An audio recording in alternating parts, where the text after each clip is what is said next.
all day before your show. You're preparing. You're doing everything. It's perfect. As soon as the show has to start, it's going to hit you. That's it. It's a bunch of bullshit. It's a bunch of bullshit. Facts.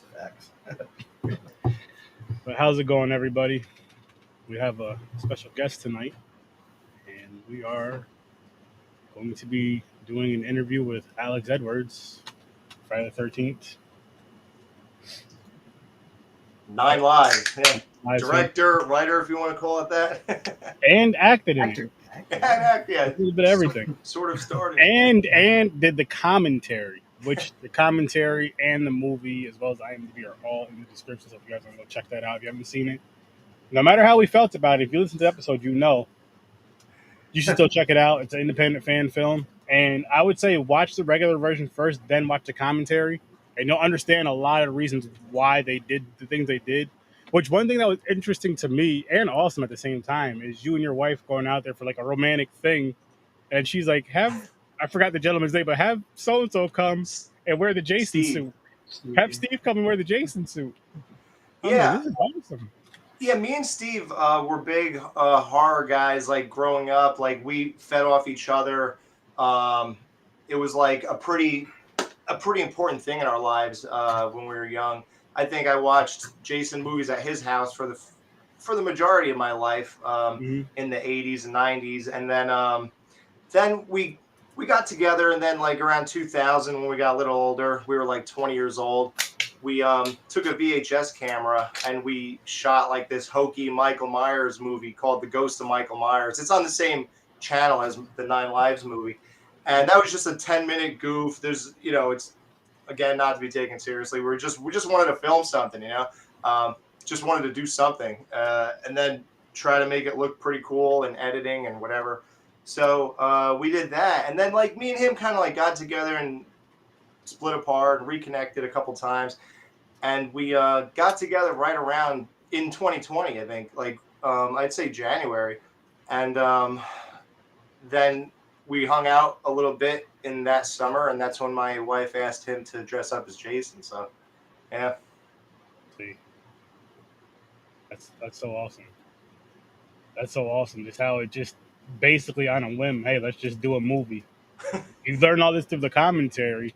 So then it gives the movie, I guess you could shoot the movie some bail because of that. It wasn't like a planned thing because they were basically like writing the script on the run as they're doing shit. And so like, we decided to do it, might as well do it. And it was supposed to only be like 10 minutes, and then they ended up doing a full-length feature.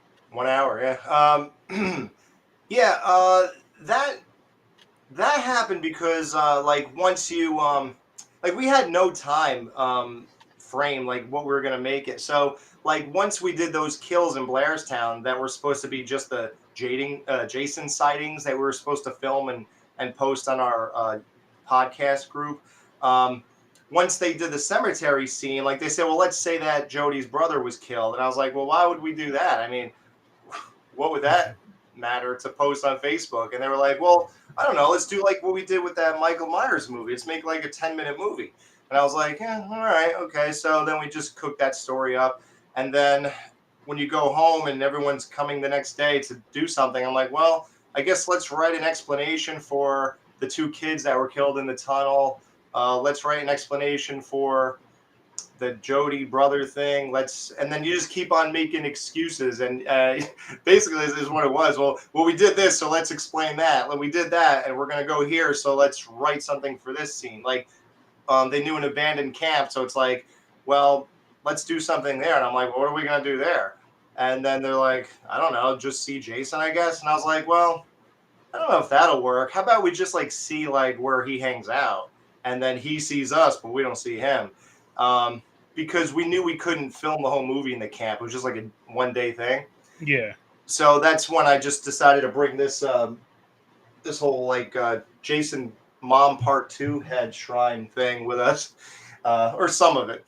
And just shoot that and put it in there. And then we'll have Steve come around and act like he, saw us there. So it was really that kind of thing. So it's funny that like, and I understand like why you guys had those ratings and why people feel that way if they do.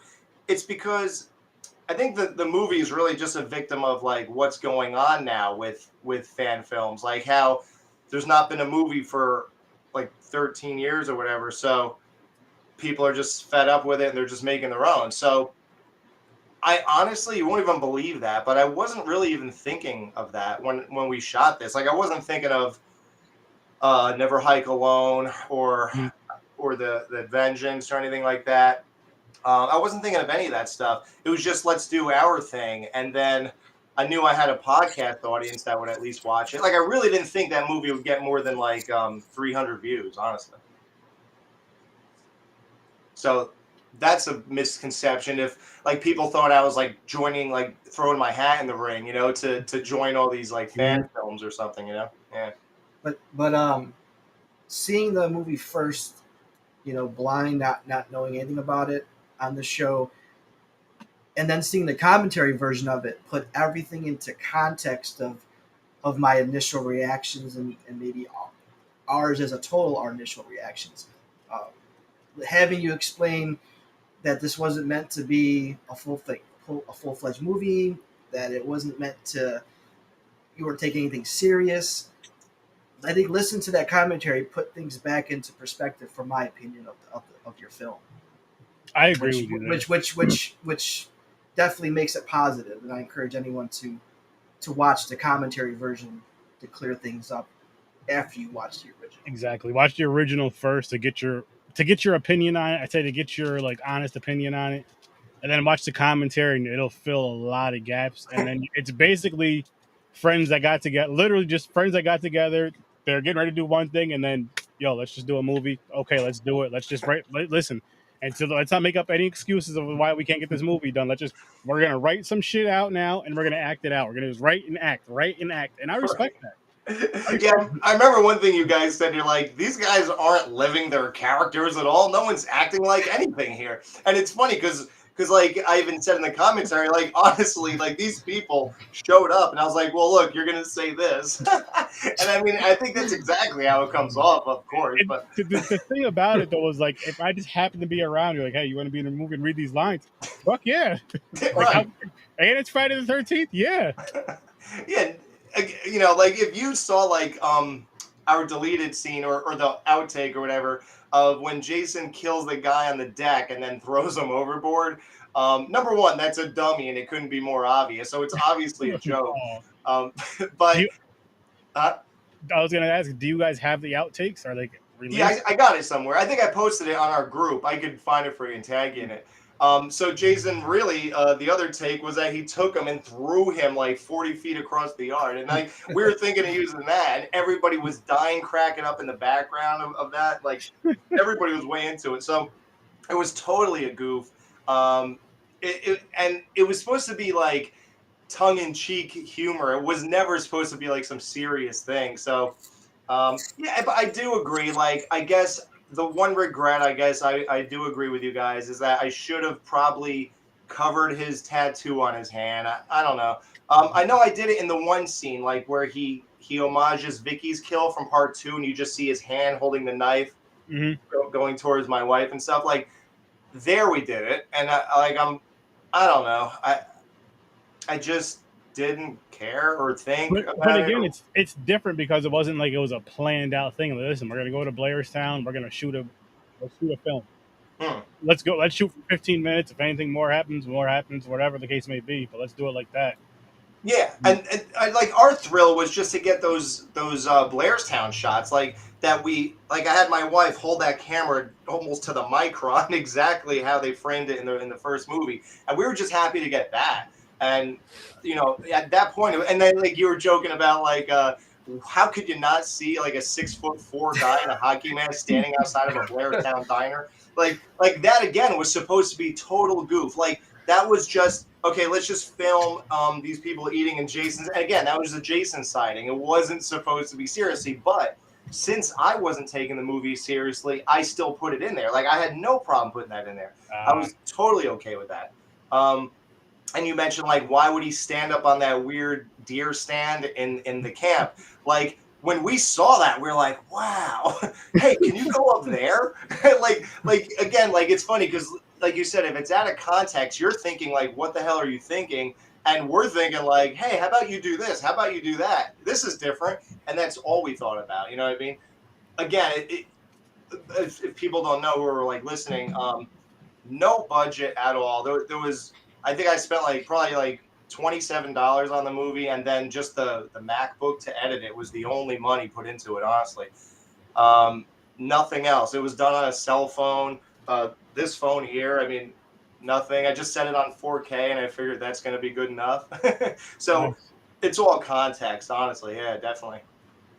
No, I mean, it's dope you guys created it and all that. And again, like listen to the commentary and even listen to what you're saying now. It does change it some, just because you guys are just doing it. Again, just doing it out on a whim, literally. Like, hey, I guess we're doing a movie. Yeah, we get to see things from your mind as you're explaining the commentary over the movie. So now all the things that we questioned initially, like I said, are answered and we understand it better now. And your editing, by the way, when Steve is playing both characters and you have to edit that, I mean that's crazy skills. Like I that MacBook definitely paid off, because you're the way you created those effects and the way you edited those shots when he had to be in both scenes, every scene at the same time, was crazy. Yeah, awesome. that was a big challenge, I know for sure. Yeah, we had to really like think it through. Like, well, what are the two of you going to do here? And you just had to. I didn't write it down or nothing. I just thought of it, and then you really got to just envision it, because again, you don't have time. That's the real problem. Like, think about like when you do a real budget movie, like what's it called? Peter Anthony and stuff like that. These guys are getting $50,000. They're getting real crews, real actors, people who will actually stay here and show up tomorrow and things like that. When you have like friends who live 2 hours away, you know that they're not going to keep driving up here like a million times, and they're not going to stay here for too long of extended periods of time. So you kind of, that's the weird thing about the movie. I felt like when you watch the Nightmare on Elm Street documentary, and all they talk about is how they're rushing everything, and everything's a rush. It just, everything sounds like rush. And that's really what I kind of more or less felt like. I didn't have time to think of things or frame shots perfectly or plan anything perfectly. It was really like, well, let's do this. Okay, I want you to come down here and do this and do that. Like, that's all it is. Like, I wish, and a lot of people ask me, like, who get that it's just whatever, but they still said, you know what, though, I still like it, though. Why don't you do like a sequel? And I said, I would only do another one if I could actually write it from beginning to end and have a point to it and a plot to it, and have, like, no offense, guys, but like real actors and stuff like that, and maybe a real special effects guy and locations and money and sound and an editor, you know, things like that. Like, if I could have real things at my disposal, I would attempt doing something like that again. But from here, I would just do like maybe the 10-minute things I envisioned the first time. I would just do more of that, because that's easy, you know. That'd be interesting. I would like to see that. And the funny thing is, I was just about to ask you that question if you would do another one. You just answered the question right there. Yeah, only under those circumstances. To Which do is it like this. understandable. Yeah, to do this again. I don't know. It's just one of those like moments in your life that everything worked out and you had the right friends at the right time and they were willing to do it. Like, I don't know. At my age, I don't know if I could really get people to keep doing things like that. So probably not. You know, it would have to be like a paid thing. But then I wouldn't want that pressure of like actually having to do a real movie now. Again, it would have to be like, I would let's just, like, I'm friends with Peter, so I would, if he asked me to join his team or do something like that, I would do that, because I know that he already knows how to get everybody working and he knows how to orchestrate it. Like, I would do that. I would help direct or write or produce or whatever you want to say. But to like take everyone's money and then say, okay, I'll make a great movie. Yeah, I don't think I would do something like that. Oh, okay. That's interesting. No. Yeah. That's interesting. Maybe not yet. I don't know. It would have to be some set of circumstances to do something like that, you know? Yeah. I just wanted to follow up with Deadpool and say, for the editing, as far as that goes into framing of the shots, especially since I now know it was definitely done on an iPhone 20 or whatever you said it was. Yeah. Definitely great job with a bunch of those things. You know what I mean? Oh, thanks. I still have my gripes about all the other things that I mentioned, you know, before on the prior podcast or whatnot. You know, I'm going to tongue in cheek that one and just leave it at that. But you know, I can appreciate at least the effort, and you know what I mean. I just wish it would have had a little bit more of the intent behind it to deliver it as a full-fledged project type deal. But knowing that you were just like, fuck, this was kind of supposed to be a quick short, and then it just kind of kept snowballing from there. But not even helps its cause a little bit. But even before that, though, it wasn't even that. It was just supposed to be going to do photo shoots with his wife. Yeah. And then she requested to have their friend dress up as Jason, and then it was supposed to be a short and then a movie. Yeah, and then that's when he said, hey, why don't we have, like, me kill you guys in the same exact framings of the real movie, since we're going to be in that location. And I was like, yeah, that'd be cool. And that's when we did the 2 kids under the tunnel. Mm-hmm. That's when we did the diner. That's when, Ralph's Corner, because we had to go there. So we said, well, instead of Ralph being there, like any real fan would know that as you turn around that corner, he should be there. So let's have Jason there, which makes no sense, again, because, like, why would he be there? You know what I mean? Like, it makes no sense. And there's a lot of things like that we did that we knew were making no sense, but we didn't care. Like, the biggest one was, like, after he kills Steve in the woods, Alyssa discovers the dead body in the bedroom, and Jason just comes out of the closet door. Like, why would he do that? You know, like, it just makes no sense. It's even, I think we wanted to do that as sort of an homage to, like, in part 4, how it made no sense that he, like, killed Jimbo with the corkscrew, then he's suddenly upstairs throwing a girl out of a window, and then he's downstairs taking the knife out of where Jimbo is and then killing Ted. Like, I think we wanted something stupid like that in the movie, just like how I put myself going to the bathroom and not wiping, because we said that has to be in every Friday movie. You know what I mean? So it was just stuff like that, you know? Yeah. You guys paid homage definitely in your own ways with it. I could definitely say that. And again, listen to the commentary. It changes things. I'm like, oh, okay, that makes sense now. I get why they did that. And then especially with the whole literally shit, we're here. We got a camera.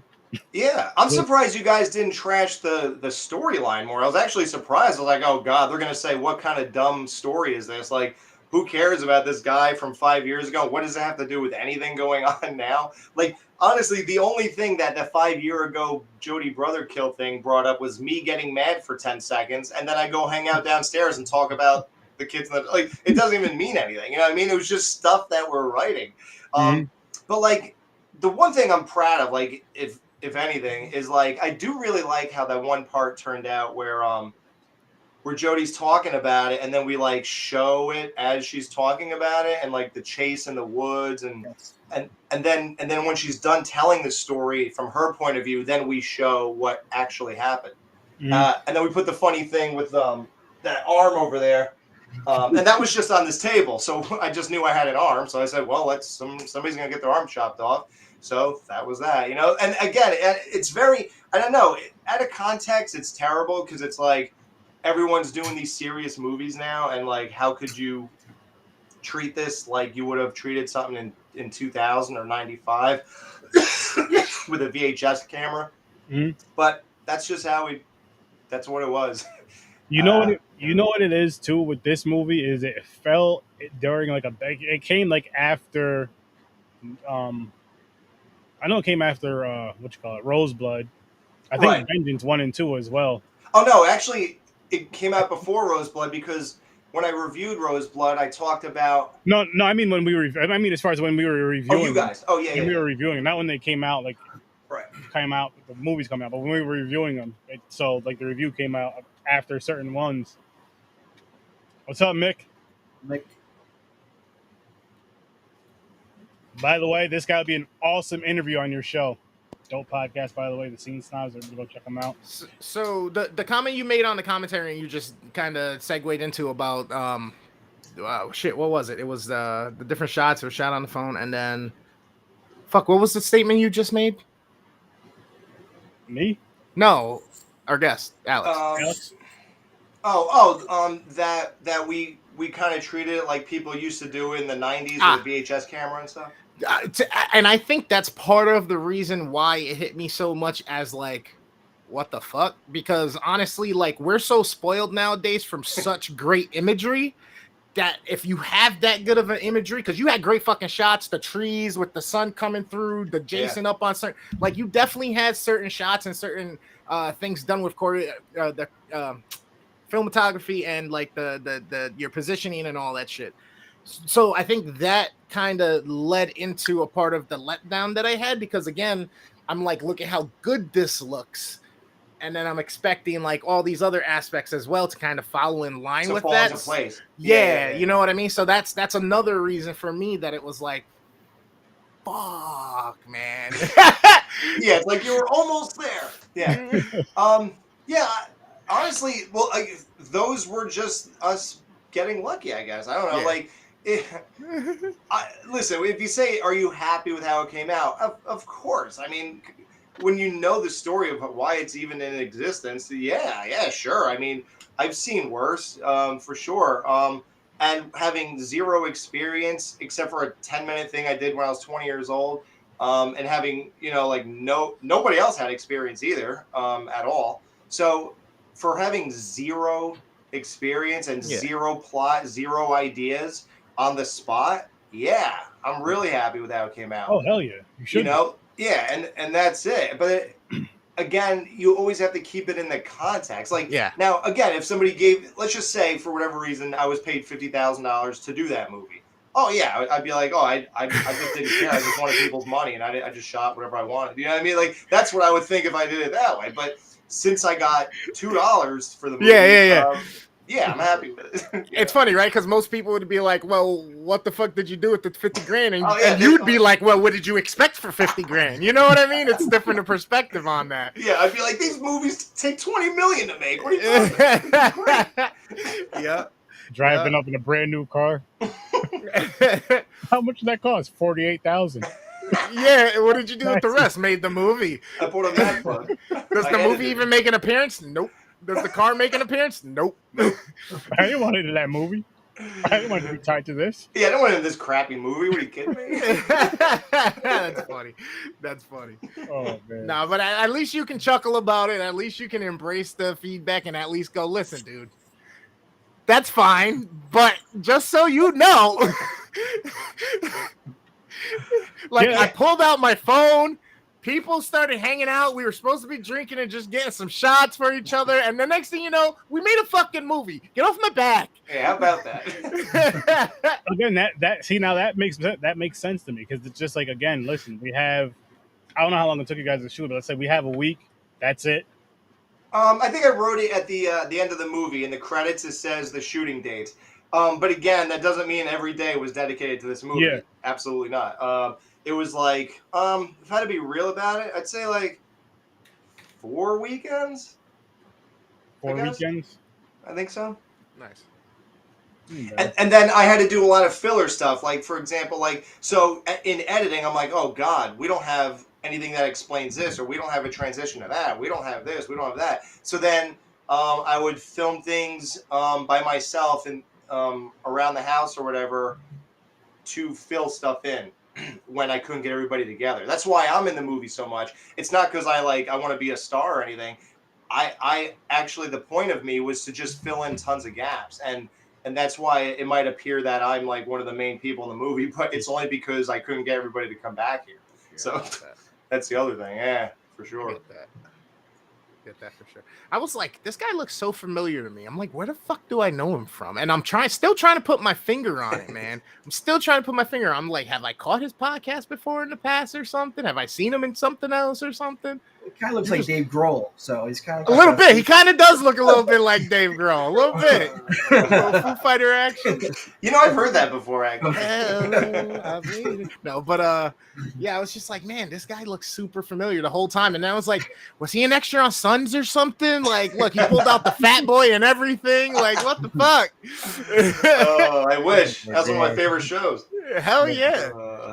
Yeah, well, here's the thing. So, like, with understanding your perspective after seeing Rosebud and all that, and then this. So, I think one reason that this movie has kind of a target on it for some people is because it has like 1 million views and stuff. And again, I don't know how that happened. I'm like, hey, can I toss you a couple of pieces of my content you posted, and let's just see if they get 1 million views? Because I'll tell you what, I'm going to tell you how it happened for us is because so for the month of July, I was calling it Camping with Sir Sturdy. I was doing Friday 13th fan films and 13 fan films, Right. and I would just those are the first 13. That was one of the first 13 I found. Oh, So I was like, I'm just going to put this on a playlist so I don't forget which ones are which. I sent it to these guys, and we watched them the days that we reviewed them, and kind of just went down the list. Wow, that's weird. I think I found that playlist a few months ago, because I think I might have been looking for fan films. Because I always get someone writing to me eventually and saying something about it, and you should see this other one that did this or that, the other thing. They also did Jason Part 2 stuff and all that. So then I started looking at stuff, and then somehow I just found that playlist that you're talking about. So I did see that. Yeah, I had a bunch of them on there, and I'm like, let me make my own 13 so I don't get this mixed up and forget. Yeah, and I was happy to see it on there. I remember going, wow, I can't believe they put mine there. And the other thing is, like, and then people ask me, so are you rich from this movie? Because it has like 1 million views. And I'm like, well, so this is going to like kill you. So I probably sacrificed, I don't know how much money 1 million views would get you, but I kind of traded off the money to make the movie better by just putting Manfredini's music in it and like other music in it. So once I knew I was committing to that, I said, well, I'm not going to be able to make money from this. I can't monetize it with copyrighted stuff. And I knew it would flag because I did a few sample videos and uploaded them to see if they would show up, and they did. So I knew I wouldn't get paid for it. But again, I thought it would only get like 327 views. So I never thought 1 million people would have seen it. So I got nothing out of this movie. Just sacrificed, because I knew that music would make it so much better.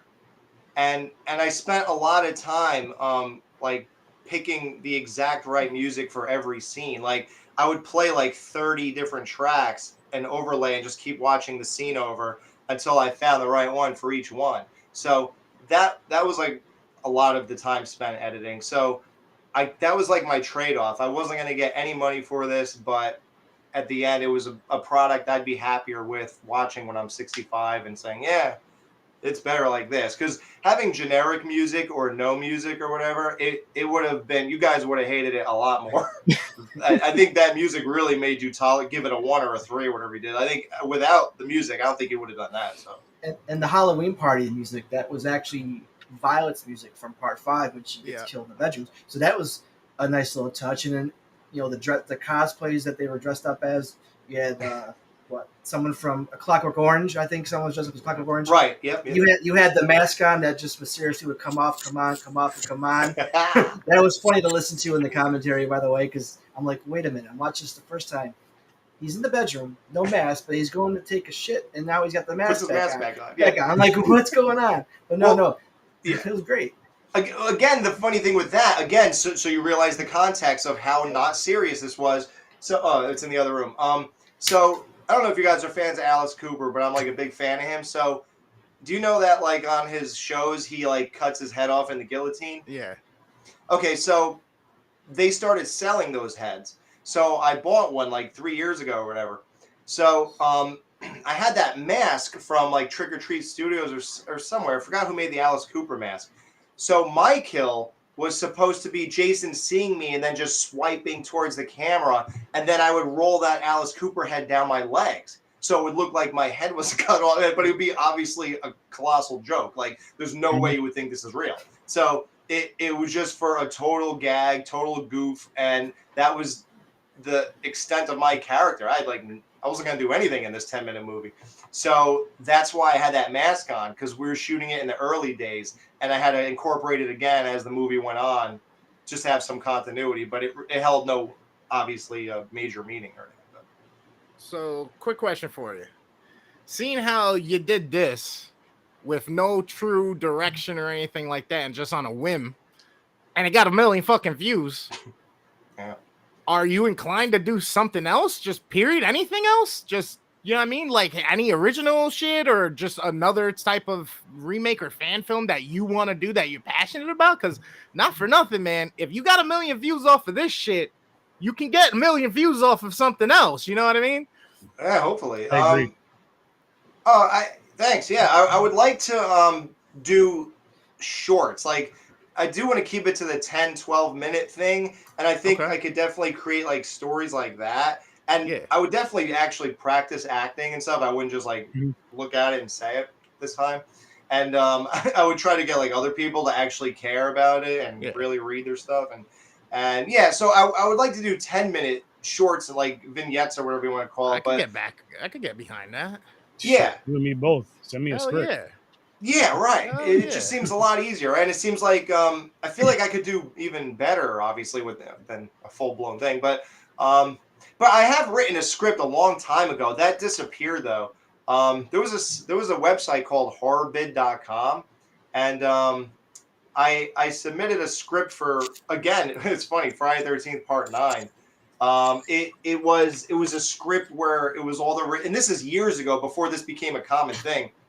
It was a script with all the returning characters who survived, and I wrote it in all their voices, and everybody really liked that, and that was like my first like attempt at a script. But it was like a lot easier because you already had characters to work off of. Like, you didn't have to create your own, and you could kind of like keep moving on. Like, Chris was still messed up and on medication. Tommy was the only one who could like understand her because he also was traumatized, and like Amy Steele and John Fury were they were still a couple, but they were like kind of estranged or whatever. Like, it was this whole thing. So I did make an attempt at writing before, and this was like in 2003 or something like that I wrote that. So I definitely think that I could cook up scripts that are like coherent for sure. Yeah. I definitely didn't do it here. I think this was just a gap filler, honestly. It was just, let's just say things to explain things and to move to the next scene, and that's it. You know, I wish I could have wrote it from beginning to end. I wish I knew I was making a movie, you know. No, because I honestly, I would want to see even something shorter that you can do and, you know, make a little bread off of, get monetized on the videos, and then also that you have, you know, your direction and your writing to it so that it's the way you actually intend it to be. You know what I mean? Like I said, like we said, you know, now knowing that, yo, this was literally off the riff, just like, hey, we're kind of here, let's just, and it snowballed.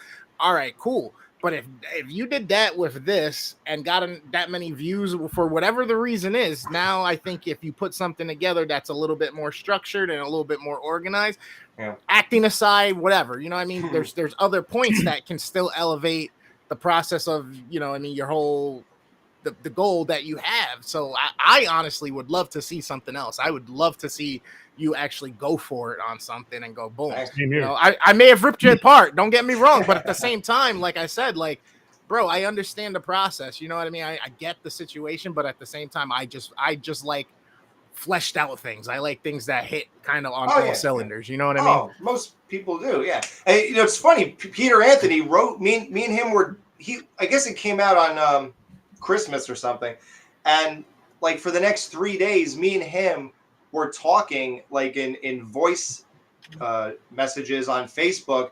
He for some reason really liked it. Like he was really big into Nine Lives, and he was like, yeah, I loved how you did this and that, and you homage this and that, and I really like this, and I love how you made it like a home invasion movie, man. Like, you don't see that no more. Like, not since Part 4 did Jason enter a person's house, really, and things like that. And he like really liked certain aspects of it, and I think somehow he knew where I was coming from. I'm not really even sure how he knew that at the time, but and I think he suggested this movie to you guys, right? I believe. No, I just when I made the list, I found it. I'm gonna make a joke, and it's only based on other jokes that he's made. It was probably the Quaaludes. It was probably the Quaaludes. No. Yeah, here he is. He's writing right now. Hell yeah! What up, Pete? Oh yeah, what's up, man? So yeah, Alex, yeah, he was. Yeah, it was a fun thing at the time, you know. So I'm not sure if these asked before I came on, but I have to ask: what the fuck was Nine Lives? Oh, yeah. So when we were coming up with a name for it, so oddly enough, 9 people were killed, which I didn't even realize. It was the main girl, the final girl was in a cat outfit, and I wanted to like have something with that. And then I always wanted to make Friday the 13th Part 9. I always wanted a continuation off of Jason Takes Manhattan, because I felt that was such a great setup to, since it's so dumb that he turns into an 11-year-old boy again, like when he drowned. I thought it would be so great that like he comes to his senses and he gets on the boat that brings Sean and Rennie back to Crystal Lake, and then he like dives out of one of the portals and he like dashes off into the woods, and he lives there for the next like 20 years or whatever, because I think that movie took place around like 98 or so, and so it would be almost 2020 again, and then he'd be 31 years old or whatever. So then we could return him to human Jason, which people liked more, and then it could be the same story, but back to human. So I always wanted to do that. So I guess we made that conversation in the garage to get that point across, but I'm not sure people really even picked up on that. But and then I said, well, you know what? Let's make it like, since Friday the 13th Part 9 never happened, it would be like 9 lives instead of like switching the word lives and lives the way you say it. So it's like, so 9 lives again, or lives in general. So like there were like multiple reasons to call it 9 lives. And those were the 3 reasons, pretty much. Okay. Yeah. I was trying to figure it out for the life of me the entire time, man. Even till the end, I was like, what? I still don't understand the title. Yeah. The second time, I was like, I still don't get the title. I was hoping the commentary would have commentated. Yeah, I guess you couldn't tell she was a cat. You know what's funny about it? Like, I mean, I saw she was a cat, but... Oh, you did? Okay. Yeah. Oh, because, yeah, she had the tail, I guess. And it she just put the didn't ears click. back on. Yeah, it just didn't click. Yeah. Well, and that was that was sort of my homage to Psycho, which Scream did, and I'm sure tons of people did, where you thought that you were following the Nightmare Girl through the movie, and she'd be the final girl. Then all of a sudden, she's killed at the drive-in, and then you're like, oh, well, so what are we doing here? And then pretty much the very next scene, introduction, final girl. And then I thought she'd be easier on the eyes, and people wanted a hot chick in the movie, and I did too. Like, she was always my pick for the final girl. Like I said, Alyssa has to be the final girl because she just looks the part. She just is the right person to really tie this movie together. I don't think that Annie would be the right final girl. So Alyssa was always my choice. It was never going to be that other girl. So that was cool that it worked out. Yeah, that's breaking. Oh shit! Yeah. Looks like you're invited out, sir. Looks Oh. like somebody's got a spot for you and a part for you in his movie Laugh. He said, get ready to drive to Connecticut. Hey, man, let's do it. Look at that. That sounds good. Look at that. Make sure you guys put that in the behind the scenes. This was all connected on HORRORWITHSIR.STURDY. You can even clip this scene right here and put that at the end of the movie. Oh, God. No, this guy's on a roll. Like, even, like, his stuff, his work in Vengeance, and then the 3 after, like, it's just... He's just on fire right now. And even in my review of his movie, I said he's the right guy to be doing this stuff. And I asked him, like, so do you have other plans to do like studio work and all that? So he has everything. He has his ducks in a row. Let's just say. Yeah. Nice. Yeah. No, we know he's been doing his thing. We had him on here a couple times over the past couple of weeks. Oh yeah. No, I saw. Yep. He's been doing his thing. He's been killing it. He's been hurting himself though. I think he needs to be in like a big thing of bubble wrap. Big old Cuban in some bubble wrap. Just so he's safe. If he tumbles over or something, he won't hurt himself. Yeah, I saw that knee thing. God. Oh, yeah. Hope you feel better, dude. Take him out the bubble wrap when it's time for him to shoot a scene and put him back. That was just to get extra money for the film. That's all that was. It wasn't real. They're like, oh man, he's gonna need more time, more money. Just let's just give it to him. Poor guy, he's on perks. Yeah, that didn't look too fun though. Nah, that did not look too fun. So what? Another knee. What subgenre would you want to start with doing the shorts? I would like to do like a Psycho kind of thing, because that used to be like my favorite franchise. Okay. I love 1, 2, and 3. 4 is like horrible to me, but like 1, 2, and 3, like 3 is like one of the greatest psychological like explorations I've ever seen. Like it's the most intimate look or whatever that you'll ever get of the character of Norman Bates, because it was even seen through the eyes of Tony Perkins because he directed it. So like the guy who brought that character to life actually showed you the world through his eyes. So I always thought that was really interesting. I mean, there's some aspects about it that aren't amazing, like the soundtrack or whatever, but or the score. It's a little like religious-y. But other than that, I think that's like a great film. The leading girl could have been switched out for somebody else. I think that would have helped. But other than that, yeah, really great movie. And I always was really into the character of Norman Bates. So I'd probably do like those types of things, like the psychological mental case type person, you know, instead of like, I guess he's a slasher, but more straight human. Yeah. No, I get what you're saying. Yeah, not like that. That'd be interesting to see. A ghost stuff I'd like to do. Paranormal. Like, you know, things as simple as like paranormal, you know, like what they did is pretty amazing, right? I mean, all you have to do is like bang on a wall and you have like a $100 million movie, you know, and like drag things across the room or whatever. So like that I admire for sure, that he put Psycho 2 ahead of 1. Yeah, man. People do. So yeah, that stuff is admirable, and I feel like that's always something you could always do too. You could always do a good ghost story or whatever, you know. Yeah, that'd be interesting. And I like how you said like going with shorts, because sometimes you can tell a great story in 10 to 12 minutes. Yeah, 10 to 12 minutes. You say what you got to say, and those type of shorts. The thing that gets me mad about the ones that are so good is because you want more. Right. You know, this person only does shorts. They're just like, I got to see more of their stuff. Yeah, I probably would have been a good person to have like in those VHS movies, you know, where you just do like a segment of something like that. Like I would love to have done something like that and just put all my thoughts and time and energy and like anything I'm capable of. I could have condensed it into like 15 or whatever minutes, and that's kind of like editing yourself, you know. I think the one thing that it worked on some level with 9 Lives is that. It wasn't bloated in any sense that like I kind of had to keep creating certain scenes, so none of them were filler exactly. So it didn't feel like I was just adding time to the movie. You know, that was not deliberate. So like all that time kind of had to be there to round it out in any way. You know what I mean? Mm-hmm. I like that. I like that you'd want to go in a different route than just like regular slasher, going with the kind of paranormal or psychotic / paranormal, but more of a mindfuck than a Friday the 13th film would be. Yeah, I mean, listen, I would do another Friday, but it's not like that's all I'm interested in. Yeah, I would do other stuff for sure.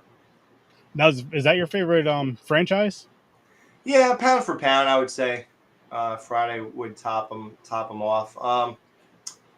I guess beyond that, it would be like Psycho. Believe it or not, Sleepaway Camp. I'm really into those. Even like part 2 and 3, I think those are really cool. I like Child's Play. Like I'm into it, and I'm into it when I watch it, but I don't think about it too much when I'm not watching it. So I can't say it's like a huge part of my life or anything, but I like those. Nightmare on Elm Streets are weird because like I only like 3 of them, and there's like so many, you know. So I don't know. So which 3? Just the first 3 is the only ones I like. Yeah. I like 2 the most, and then 1, and then 3. Wow. You know, the more and more I deal with people that are actually like horror fans, they love fucking 2. I've always hated 2. I'm like, it's the last one that was like serious, and I guess you could say scary. Yeah. Sure, it's not Halloween 5 or 6, because I thought those were your favorites. Oh yeah, you heard that podcast? Yeah, no, I think Halloween 5 is like the worst movie ever made, and like I get into that plenty of times on my podcast. Fun. So you have yours, I have mine. Blood Lake. Okay. And it'll give Halloween a run for its money. I'll tell you that, or Halloween 5 a run for its money. I'm gonna have to give 2 a watch again because I for some reason have always hated Jesse. I've always hated Oh, fucking wow. Jesse. I feel like Jesse was the worst part of that movie. I was like, he's such a ninny, then he's whiny, and then he wants to, like, he doesn't know, like, is this dude a dude? What the fuck? Like, I'm trying to figure out, like, what's going on here? They made him so, like, pacified and, like, feminine at times that I was like, I guess maybe that was the goal a little bit, because it helps Freddy kind of fuck with him a little bit more. You know what I mean? But Right. He can't be a strong character, right? I mean, Yeah. it would be kind of cool if they did a remake of it and they did have a stronger masculine character who's fighting kind of, because it's kind of a duality fight like people normally go through with their own personal demons. You know what I mean? Type shit. Right, right. I think that'd be kind of cool. Yeah. I mean, there's a lot of routes you could take. Freddy's the one thing. What's fascinating about Freddy to me is that with him, like, the sky's the limit in what you can do with him. And it's just a shame that they did what they did. Like, especially during Robert Englund's run. Like, now you got to get a guy who looks like him, who could act like him, who could do whatever, because people just want that. They don't want anybody else playing Freddy. So it's a shame that even in the 80s, during the most creative time in the world, it seems, you guys really had nothing. Like, Part 4 is just like a lame version of Part 3. Part 5 is like atrocious. And then 6 is laughable. And then 7 is like, you know, there are times it comes off as like a smart movie, but I don't know. Then it kind of falls into its old same traps again. Like the issues that were kind of like plaguing it since 4 are still in 7. And then they just gave up and remade it. And then that's that. So. Yeah. That's why I'm pretty confident with Jason Blum. I think if he gets his hands like he wants to on the Nightmare franchise, I think he could do something. He's got a pretty good record with horror movies. So yeah. Yeah. Those shorts you showed me, Deadpool, made by, what was it, Chris Faffarelli or Monorail? There you go, bro. I'm telling you, had my skin crawling with just like how much I wanted to beat the shit out of that guy playing Fred Krueger, bro. Oh my God. Like, I was so, this motherfucker. Like, you know what I mean? I gotta see this. Yeah, hell yeah. Now that's a losing battle, because the problem is that Freddy had personality and a voice and a face. Like, that's the beauty of all these other guys. I mean, you could always recreate a Chucky doll. You could always put a Scream mask on, a hockey mask on, a Leatherface mask on. Like, this will always work. Freddy, no, you had your run, and that's it. That's the problem. And it's a shame, because now in the world of CGI, like, just imagine what you could really do, right? Like, yeah. Yeah, that is interesting with that, because I mean, Robert, the only one that played Freddy, like you were saying before, besides the remake, and Jason had so many different people playing him just up until part 7. Part 7, Ian Hodder played her from 7 to 10. Other than that, it was different people, which is dope once you think about it and look back at it. Because then, if you were to see a reboot, which we did see, you weren't as mad as with the Freddy one, as far as how Jason was in that. Yeah, I got a funny story about that, actually. Like, around 2004, I met Kane Hodder. I already met him in like, I met him in like 5. And then I saw him again in like 8. And so I was going up to his table because my buddy was meeting him for the first time. And I felt this is my opportunity to talk a little bit more, since I already met him. Now I could just say something else besides, wow, hey, I love you, or whatever. Mm-hmm. So I talked to him about it had to be 2009. So I talked to him about the remake, and he goes, "Yeah, I should have been in that movie as Jason." And I go, "Oh, really? You really think you should have been in it?" And then, now, when I was saying that as a 29-year-old kid, all I was saying was, like, why do you think you should have been in it? Because this is supposed to be a new thing. It's not. There's nothing to do with those old movies. This is like a fresh new take on it. So he just looked up at me like really angry when I said that, and I was like, "Oh no, I'm just saying, like why do you think you should have been in it?" So, like, I couldn't get out of it. Like, I guess the way I said, "Oh, you really think you should have been in it?" I don't know. It must have sounded bad. So then he goes to the guy. He goes, "Hey, so let's take a picture." And then he does this back when he was allowed to choke people. And then he goes, now it's your friend. You got to get a picture. I was like, oh, no, I got one a couple of years ago. He goes, it's fine. Come on. And I was like, okay. So then I walk over to him. I swear to God, he squeezed my neck so hard. I was like, all right, I think you got it. I was like, I didn't blink. Let's go. We're done. Dude, I thought I was going to pass out. He did a real choke on me just because he was so mad that I was surprised that he thought he should have been in that movie. He just proved why. That's all. He goes, because nobody else is going to choke anybody like this. So he probably choked me harder than the person who did the lawsuit or whatever, which made him stop choking people. So, go to that person who did the lawsuit, you messed it up for a lot of fans. Bro, oh, yeah. That's Just like the people who don't get choked. It's a request. Don't get choked. Now when Chris meets Kane Hodder, you can't get choked. This is the bullshit. This is the reason why I can't get a supersized fry or drink no more. You know what I'm saying? This is why they had to label cups hot, even though you just fucking ordered a hot coffee or tea. People are fucking stupid with that shit. Like you have to put a label on your Keurig. It says, "Please remove sticker. Beware, may be hot after using." Take child out of the shirt before washing it. Right? Yeah, weird instructions, right? Yo, when did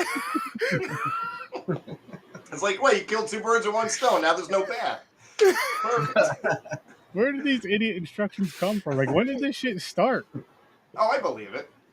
No, I know it's out there. I'm just saying, like, when did this stupid? No. I mean, if you scroll on Instagram long enough, you'll see there's enough stupid people that I can see why they do that. I guess that's the curse of social media. There was always stupid ass people, but you just didn't know about it. You only knew about like 6 of them, and that was it. And your whole town, or even like all the people you do in the world, you only knew about 6 of them. Right. Maybe not even personally. Maybe just some people you know on TV. Now it's like 6 every hour.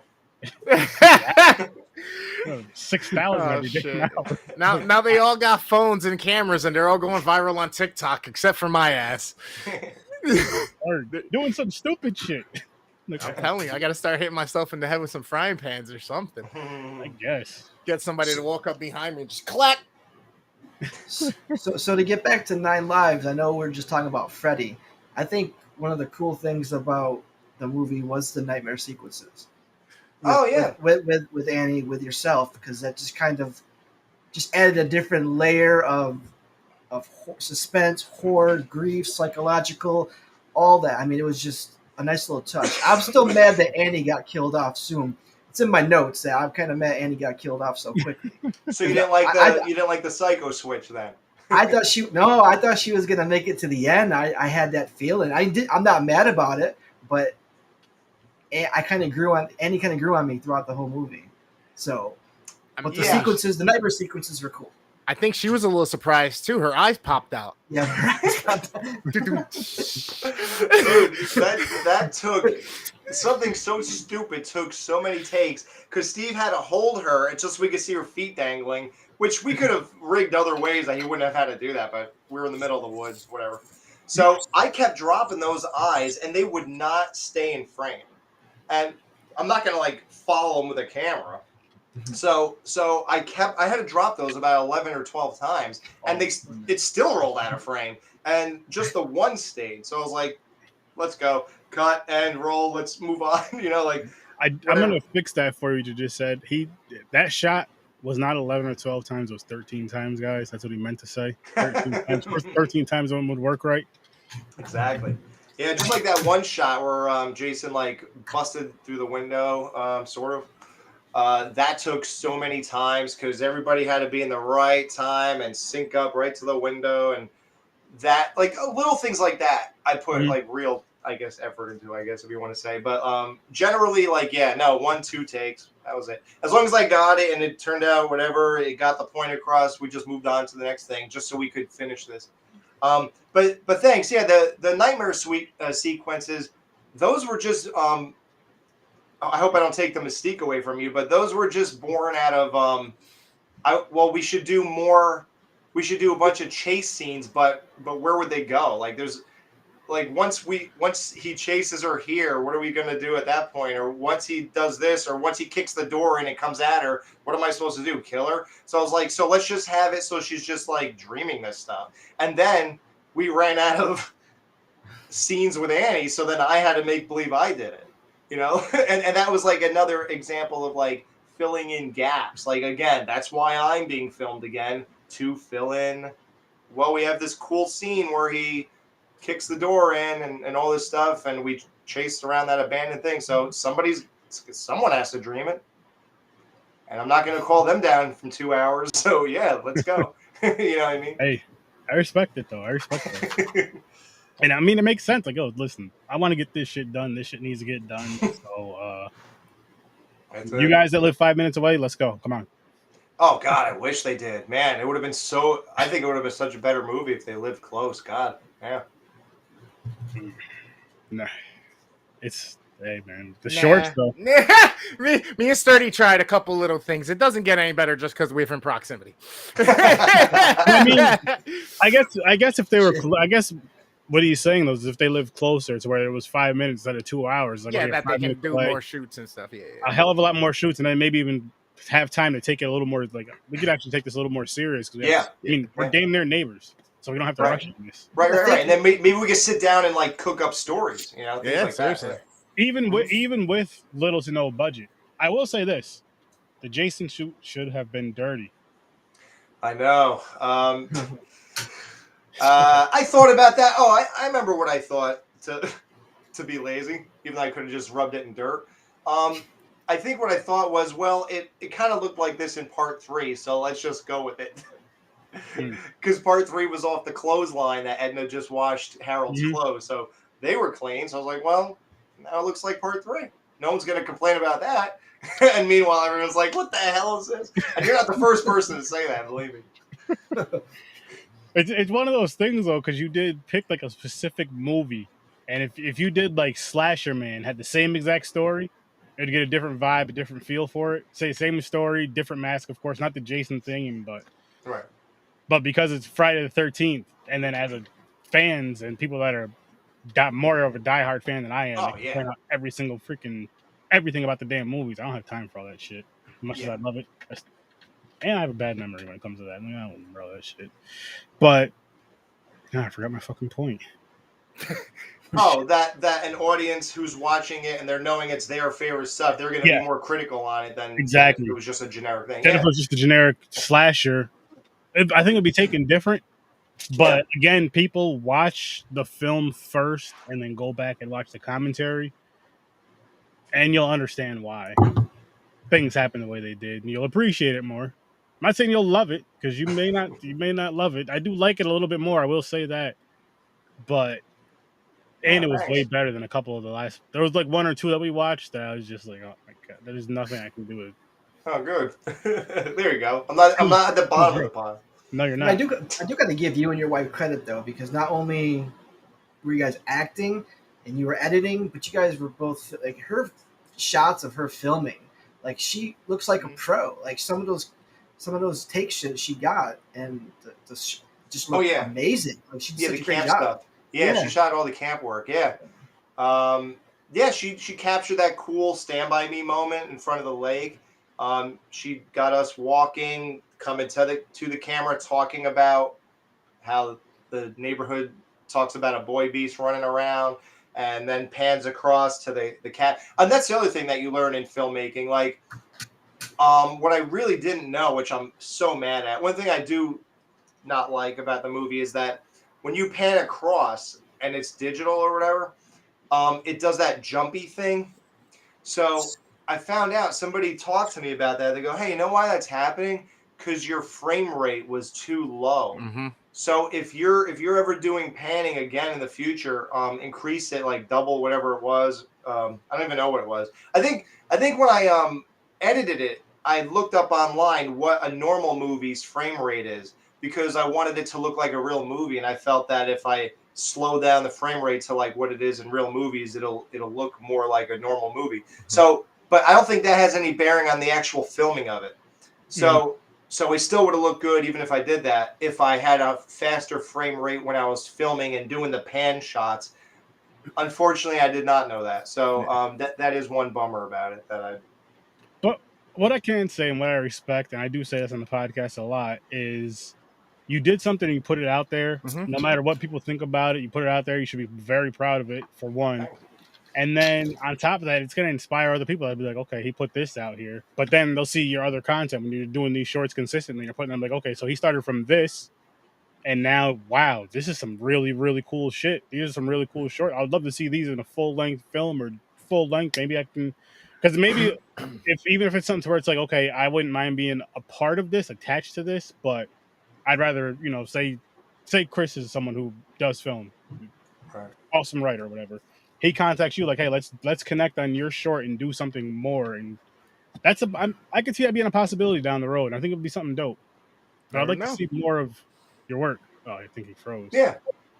Oh, he's back. Oh, am Definitely- I froze? No, you're No, good. you're good now. Oh, You're good now. It's for like 5 seconds. Oh, thanks. Yeah, And- I would definitely like to do that. I talked about it the other day. Yeah. And that's one of those things, right? Sorry, what was Because that? I said that's one of those things because honestly, you can get the reaction of, oh, this is garbage, you wasted your time, this, that, or third, or I can do better, and that's fine. But we all know that 90% of motherfuckers who say that ain't doing shit. They're not going to do anything. You know what I mean? They ain't doing nothing either way. So you talk all the shit you want because we already know you ain't even gonna pick up the phone that's in your pocket to at least attempt. Not only that, but I don't think people will, because I'm not going to say we weren't nice about this film, guys. We were pretty brutal. We weren't disrespectful, though. That's the thing. We weren't like disrespectful. Yeah, you kept saying nice things like I give credit for the process and things like that. Yeah, because and you actually went out, because they actually went out there and did it. They actually went out there and tried it, and more importantly, they did it. They tried it, and they threw it out there for the world to see. Like, because they could have did it and just put it up on YouTube, but kept it private just for them to see, and that's it. And just say, hey, we just shot a movie, and maybe they're proud of it, maybe they're not, but hey, we get to say, but they're just like, fuck it, let's put it out to the world. And again, as you were saying, with your people who listen to your podcast, they understand it a lot more. They love it because they know that they know I'm just that guy from the show, and they know what I was doing. Yeah. So they all thought it was great. That's the thing though. That's how it is. Like all your friends and family think it's great. You know what I mean? Like every single family member we show this to, they're like, wow. And friends, they're like, wow, that was really good. And you sit there and you're like, yeah, I know where you're coming from though. You're just, what else are you gonna say? So like it's not like a real critique or anything. Like they're not really gonna tell you anything. But I think it's different for your podcast fans because you have that certain fandom where they're just gonna watch it because you're a part of it or because you did it, right. and they may enjoy it because of that reason. Then of course, because the dope thing about podcasting is people get to actually get to know you in a way, even though if you're just reviewing films and doing interviews and stuff, they still get to know you, get to know your personality and all that stuff. So it's like, oh wow, he did a movie, or oh wow, he's like, now I got to go check this out, and I can kind of see it. The personality kind of kicks off in this movie, this, that, and the third. So I can see why if your podcast fans enjoy it and love it because it makes sense. It makes sense because you're so used to those personalities or whatever the case may be, and it's like, okay, now and that humor or the sarcasm in the movie or whatever. So like they're totally down. They thought nothing of it. They know where it's coming from, and everybody was cool with it. And I think you got to remember too, like they've known me for 8 years, so like it ain't like they just heard 4 shows. They heard 160 or whatever. So like watching that movie, it's a totally different context, and they know it's with a phone. I'm sure I think I talked about it before we even did it. Things like that. So it was totally in context for them. So it was a lot easier to swallow. For you guys, you're thinking that I'm joining the ranks of these like heavy hitters with $50,000, $75,000 who are making these movies, and all of a sudden you got 9 lives, and it's like, what the hell is this? So yeah, it comes off terrible, I'm sure, but for what it is, like I said, I'm happy with it. I'm just happy I actually didn't hit my head on that tree stump. or get death spiked with the little rake, right? Oh God, yeah, dude. And I don't even know why I let him do that, because number one, when he was doing that, he was actually choking me for real. And I was like, dude, I was like, what are you doing? No one knows how hard you're holding. You got to stop. I was like, this really hurts. And then he was doing the thing. And I can't believe that under that mask that I let him even get that close to me, which is insane. We could have easily hid that by my head could have been here and he could have been here, because who would know? Because there was a couch arm in front of it. Yeah. Like, I'm not even sure what we were thinking at the time. I think we just wanted to get it done. That was like the last night of shooting. Yeah. If you want to know that inside information, like everything from, besides Alyssa dancing with her boyfriend, everything else with Alyssa was done in one night. And it was all the last night. Oh wow. Yeah. So the other like complaint is the ending should have been better, because you had that music playing, and normally we all know that Jason should jump out or something on a cue of the music that you chose from part 1. The answer to that is pretty simple. And I think I talked about it in the commentary. Everybody was totally burned out and they were done.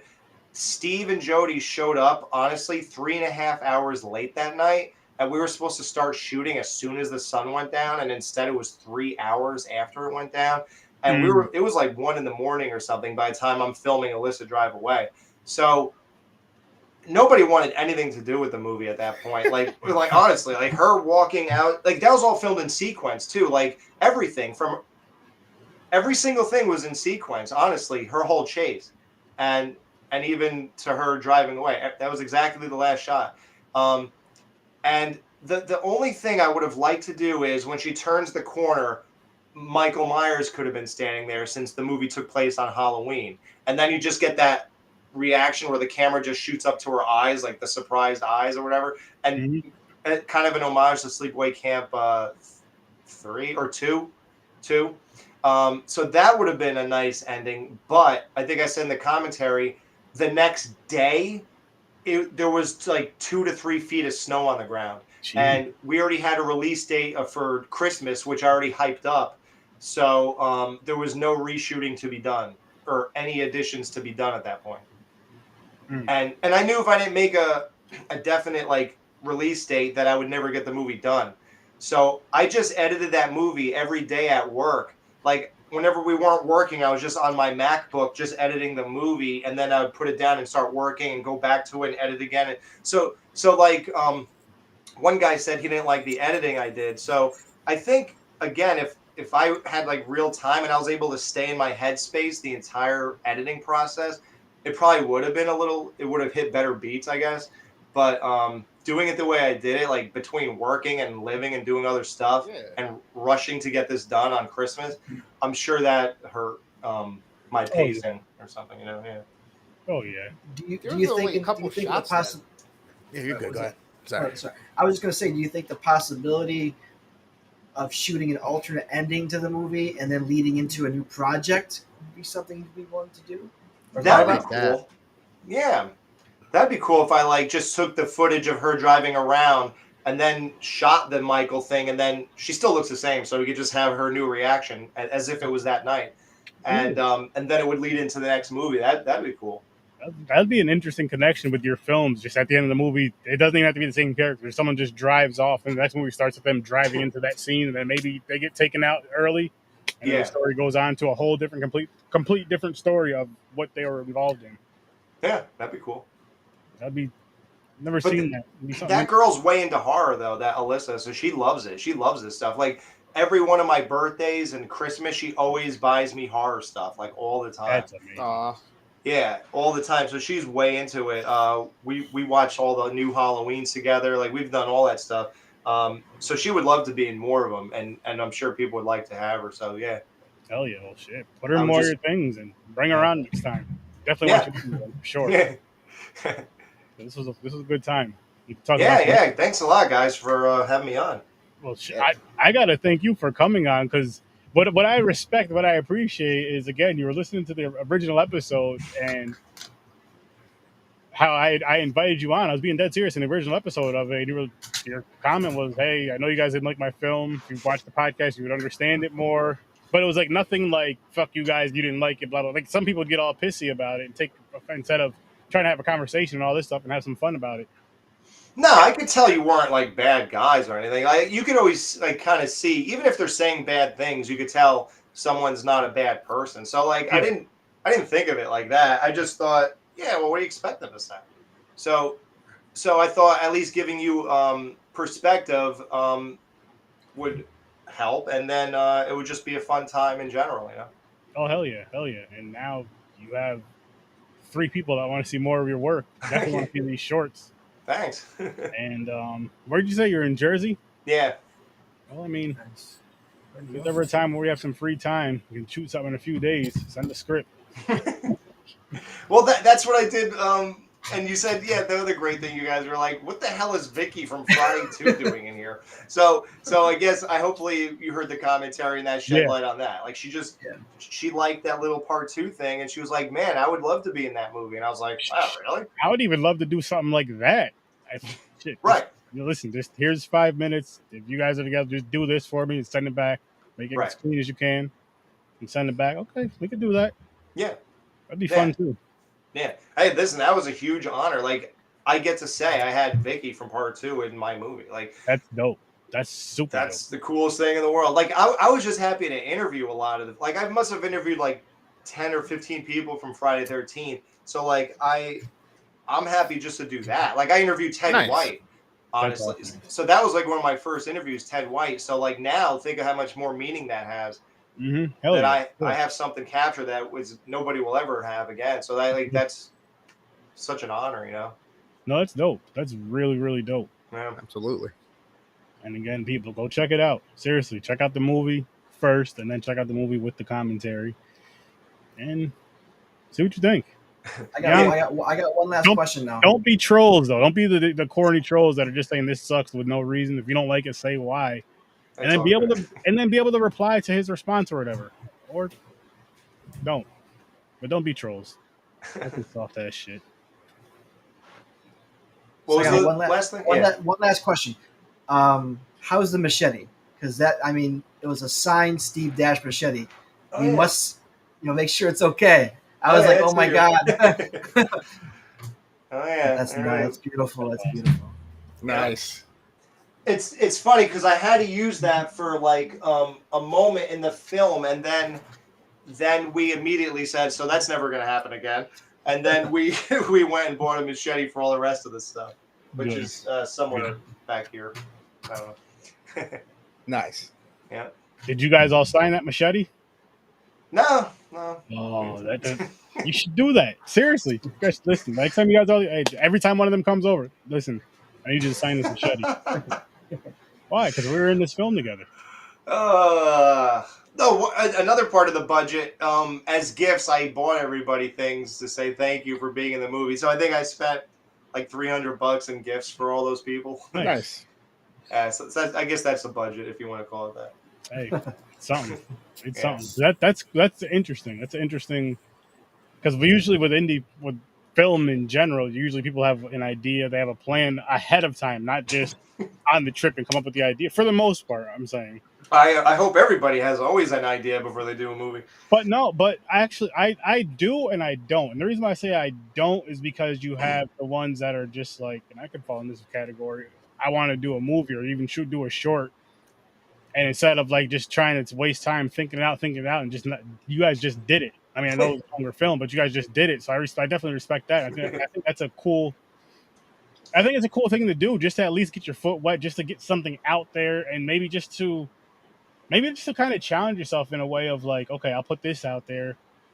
Maybe I'll get 300 likes, and you end up getting 1 million. But it's like, okay, now let me see what the people are saying. Yeah. Now let me. Even the comments are positive for some reason on there. It's weird. It's like the people who take the time to write to you are usually writing something nice. That's good. Like it has like 8,000 likes. Nice. I think, and positive comments, which I thought was really weird. I just didn't expect that because I thought my podcast people would like it, but I thought, well, let me just put it out there for everybody on the channel in general, just in case somebody searches like fan film, and then more people go watch it, and then it'll be worth more of my time, you know. And then there you go. But I think I messed something up. Like I messed something up in my search engine or something because I had 1 million likes of 1 million views in the first year, and then I released the commentary exactly a year later on that same channel, and I think I like reused the details or something. Oh, And ever since I did that, it's only gotten 70,000 views in almost 2 years. So I realized I messed something up. I must have messed up the search engine, or people are confused or whatever. yeah. So I eventually made that commentary private, and then I added it in the description of the real movie. Oh, nice. So I hoped that would make a difference, but it hasn't picked back up. I don't know what happened. I messed something up. Yeah. So Maybe us talking about it will get a few more eyes on it. Hopefully. yeah. Hopefully, yeah. The old-fashioned word of mouth. We're just using technology to do it. That's all. That's Yeah. all. But is there anything you would like to say to the lovely people before we get on out of here, or let them know where they can find you? Which all the links are in the description, people. Every single one of our links. Yeah, thanks for that. Yeah, thanks for listening to these guys' show and listening to the part 2 of their 9 lives thing. And if you're still here at this point, thanks for taking that much of an interest in it. If I've been doing a podcast since April 2012 called The Skeleton Crew. Nice. Yeah, that's uploaded to most podcast feeds. Podbean, I think it's on Spotify, the iTunes podcast. Some of our stuff is on YouTube. That's just like our subsidiary stuff that we just post just to get a couple more views. It's not, most people don't go there for our show. But it's on YouTube if you want to just do that. And I also do another horror podcast called Banana Laser. It's a funny name, but it's a horror podcast. I'm on there too. It's not active right now, but it's a lot of great stuff. You would love, because I joined the show later on, you would love their Halloween retrospective.